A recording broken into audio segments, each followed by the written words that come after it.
Dear viewers, after the end of the Cold War, the world believed that large-scale conflict would never return. But the truth is quite the opposite. New forms of war and competition between superpowers are intensifying every day. Over the past 30 years, the U.S. military has gradually transformed from an army for war to an army for society, placing greater emphasis on image, diversity, and internal politics. Critics say the military has forgotten its purpose. Many analysts point out that after the Iraq and Afghanistan eras, the U.S. military has become disoriented. Budgets have increased but capabilities have declined, while competitors like China and Russia have made significant advances in technology and military readiness domestically. Critics from many former military officers and strategists are increasingly emboldened. They believe the U.S. military is no longer as prepared for combat as before. Even more worryingly, the warrior spirit has been replaced by political correctness. Pete Hegseth, the new Secretary of Defense, therefore comes with a crucial question. How do we combat the U.S. military? How can we protect our country if we're not ready to fight? This is the beginning of the biggest reform in decades, not only to make the military fitter, but also to rekindle the spirit of the warrior. In a world full of uncertainty, a weak army equals a weak country. And the United States knows that maintaining global leadership starts on the training ground, not on the political stage.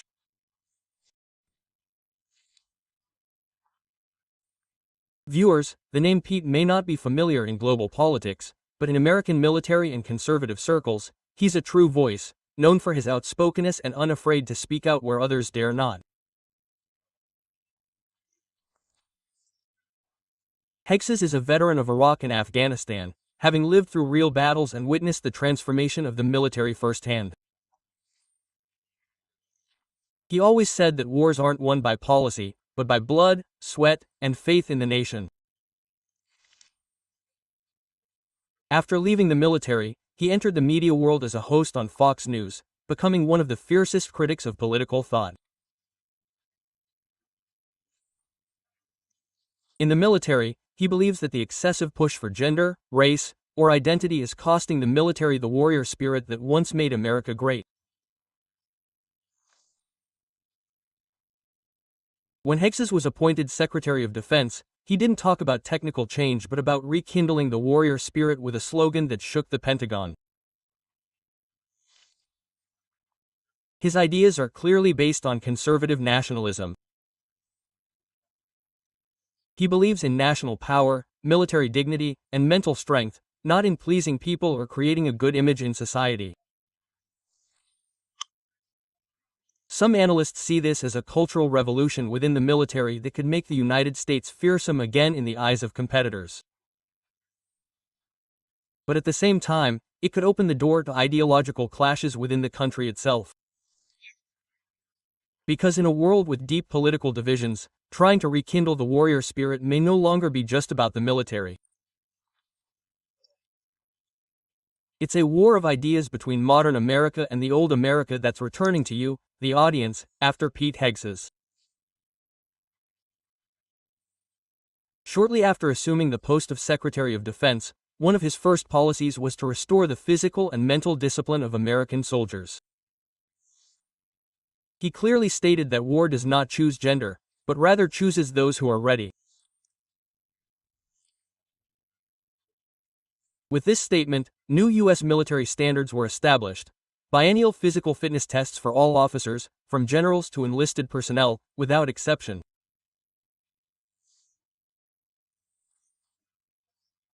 In particular, for Special Forces units, Hegseth ordered the same all-male standard and no further adjustments to gender equality. He believed that on the battlefield, there is no such thing as equality, only survival. This reform was met with both praise and criticism. Supporters said it awakened the spirit of true warriors, while opponents argued it could create inequality and reduce opportunities for women in the military. However, Hegseth's policy was not just about physical fitness. He emphasized that physical fitness is about mental fitness, because soldiers who undergo rigorous training are not only physically but also mentally strong, ready to face adversity. The pressure and fear on the battlefield are not just annual exercises, but symbols of a return to an era when the American military adheres to discipline, strength, and true combat readiness. In Hegseth's view, the military is not a social laboratory, but a national defense machine, and this machine must always be ready, both physically and mentally. Later, one of Pete Hegseth's most talked about policies was not about training or physical fitness, but about reforming transparency within the military, which has received both praise and concern. In the past, the U.S. military has had an internal complaint system for officers and soldiers to report problems, whether they were overreaching their authority or disciplinary harassment. However, this system has been used in reverse, with numerous anonymous complaints filed, leading to some officers being investigated without clear evidence.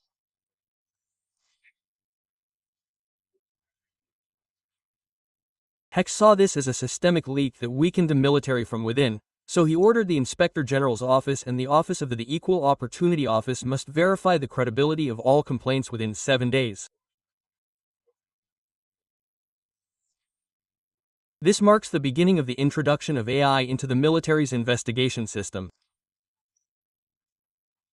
AI will screen data, analyze complainant behavior, separate fact from fiction within hours, and prioritize cases for investigation. Of course, using technology to replace humans comes with serious questions. Human rights advocates and officials worry that this could inadvertently silence whistleblowers. If AI determines a case doesn't meet the criteria, genuine complaints could be quietly lost in the automated system. Strategists, on the other hand, see this as a cleanup of cumbersome bureaucracy and the use of technology to increase administrative efficiency. Hegseth, in short, emphasizes the need to distinguish between transparency and weakness. This reform reflects his attempt to build a strong military from within, even at the cost of human rights. Voice and confidence in the system follow you, viewers. One of Pete Hegseth's most impactful orders was to end uniform politics. For years, the U.S. military has prioritized diversity, equity, and inclusion. But Hegseth believed this idea overshadowed ability by identity. He ordered the dismantling of all gender, race, and special quota-based promotion systems and reverting them to meritocracy, rewarding only those with merit and ability.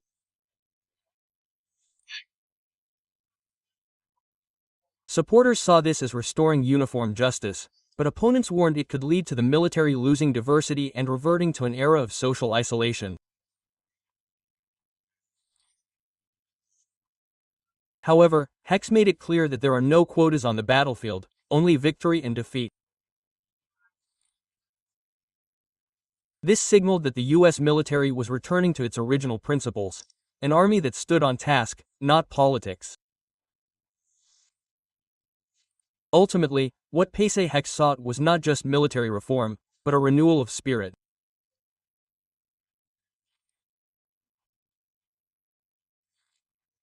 He proposed renaming the Department of Defense back to its World War II-era name.